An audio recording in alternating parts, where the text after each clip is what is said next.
భాగంగా సంస్థాగత నిర్మాణం కొనసాగుతా ఉంది వైఎస్ఆర్సీపీ పార్టీ తరఫున.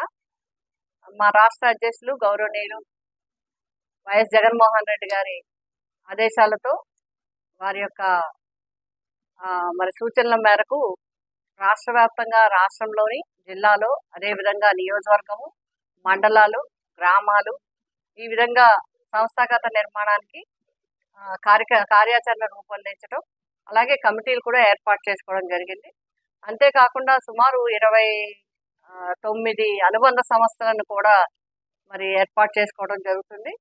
గ్రామ స్థాయి నుంచి, మండల స్థాయి నుంచి, జిల్లా స్థాయి నుంచి, నియోజకవర్గ స్థాయి నుంచి రాష్ట్ర స్థాయి వరకు అనుబంధ సంస్థలకి కూడా ప్రతినిధులని అందరినీ కూడా సూచించడం జరుగుతుంది.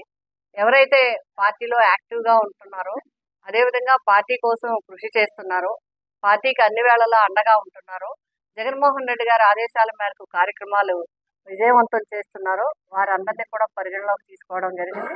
ముఖ్యంగా చాలా మంది కమిటీల్లో ఉండి పనిచేయడానికి ఆసక్తి చూపడం జరుగుతుంది.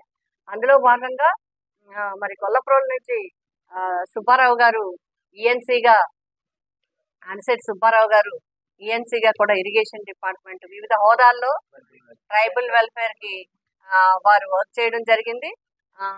మరి వృత్తిపరంగా చాలా అనుభవం ఉన్న వ్యక్తి, టెక్నికల్ గా కూడా చాలా అనుభవం ఉన్న వ్యక్తి. వీరి ప్రొఫైల్ ని మరి జగన్మోహన్ రెడ్డి గారు చూపించినప్పుడు వారిని మేధావుల సంఘంలో మరి వెయ్యాలని చెప్పి వారు సూచించడం జరిగింది. అందుకు జగన్మోహన్ రెడ్డి గారి ఆదేశాలతో వారికి రాష్ట్ర ఉపాధ్యక్షులుగా మేధావుల సంఘాన్ని కమిటీ అనుబంధ సంస్థకి ఉపాధ్యక్షులుగా నియమించడం జరిగింది. మేమందరం కూడా మా పిఠాపురం నియోజకవర్గం తరఫున అందరం కూడా అనిశెట్టి సుబ్బారావు గారికి హృదయపూర్వకంగా శుభాకాంక్షలు తెలియజేస్తాము. తప్పకుండా వారు పార్టీ ఆదేశాల ప్రకారం వారికి ఉన్న అనుభవంతో, వారికి ఉన్న ఆసక్తి, అదేవిధంగా పార్టీ పట్ల ఆయనకున్న కమిట్మెంట్ తప్పకుండా పార్టీ బలోపేతానికి కృషి చేస్తారు. నియోజకవర్గంలో పార్టీ అభివృద్ధికి వారి వంతు సహకారం అందిస్తారని మా అందరి విశ్వాసం.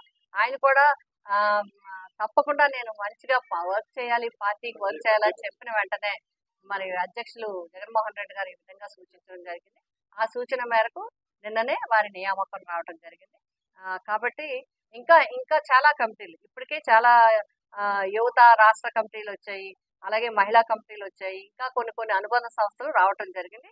ఇంకా చాలా కమిటీలకి, అనుబంధ సంస్థలకి, అదేవిధంగా రాష్ట్ర పార్టీలో కూడా మేము సూచించిన నాయకులకి వారికి కూడా పోస్టింగ్స్ కూడా రావాల్సి ఉంది. అవి కూడా వస్తాయి.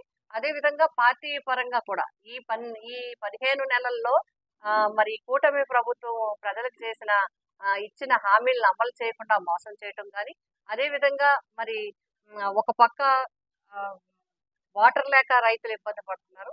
ఇప్పుడైతే ప్రజెంట్ అయితే రైతాంగం అంతా కూడా వర్షాలు లేక ఇబ్బంది పడుతూ ఉంటే, మరో పక్క ఎరువుల కొరత తీవ్రంగా ఉన్నది. ఇక్కడ అందరూ కూడా పిఠాపురం నియోజకవర్గంలో పంట పండించే రైతులందరూ కూడా నిన్న మొన్న వారితో మాట్లాడి ఆ ఏరియాలు తిరిగినప్పుడు వారు ఏం చెప్తున్నారంటే 1000 ఎకరాలకి సరిపడా మాత్రమే ఎరువులు ఇవ్వటం జరిగింది.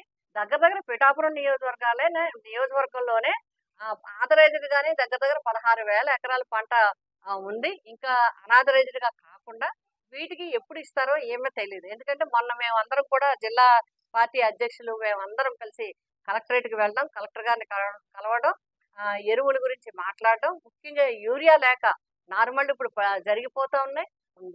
ఒక పక్క వర్షం లేక ఇబ్బంది ఉంటే, ఈ పక్క ఎరువులు లేక చాలా ఇబ్బంది పడతా ఉన్నారు. కాబట్టి తక్షణం ఈ ప్రభుత్వం చేయాలని చెప్పడం జరిగింది. వారు అక్కడ మాకు ఇచ్చిన హామీ ఏంటంటే 4-5 రోజుల్లో ర్యాక్స్ వచ్చేస్తే అందరికీ ఎరువుల కొరత లేకుండా చేస్తా ఉన్నారు. కానీ ఇప్పటికి ఇంకా లేదు. బహుశా రేపు ఎల్లుండి, ఇవాళ రేపు కనుక లేకపోతే రైతులందరూ కూడా రోడ్డు ఎక్కే పరిస్థితి ఉంది. తక్షణం ఈ ప్రభుత్వాన్ని మేము కోరుతా ఉన్నాం. రైతాంగాన్ని వెంటనే ఆదుకోండి. నీటి సరఫరా ఏ విధంగా జరుగుతున్నది తక్షణం పరిశీలించండి. ముఖ్యంగా యూరియాని అందరికీ కూడా రైతులందరికీ సప్లై చేయాలి. లేదంటే ప్రైవేటు వ్యక్తుల వల్ల తీవ్రంగా నష్టపోయే పరిస్థితులు కూడా వస్తుంది.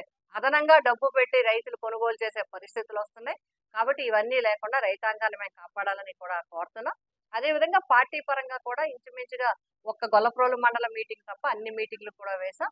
ఇంకా రేపు ఎల్లుండి నుంచి మొదలుపెట్టి పట్టణాల్లో వార్డుల్లోనే వార్డు కమిటీస్ కూడా నియమించుకోవడం జరిగింది. గ్రామ కమిటీలు కూడా నియమించుకోవడం జరిగింది. అనుబంధ సంస్థలు కూడా నియమించుకోవడం జరిగింది. వీటినన్నిటిని అనౌన్స్ చేసుకుని మరి మండల, అది గ్రామ, వార్డు స్థాయి మీటింగ్లు కూడా రేపటి ఎల్లుండి నుంచి మేము మొదలు పెట్టడం జరుగుతుంది.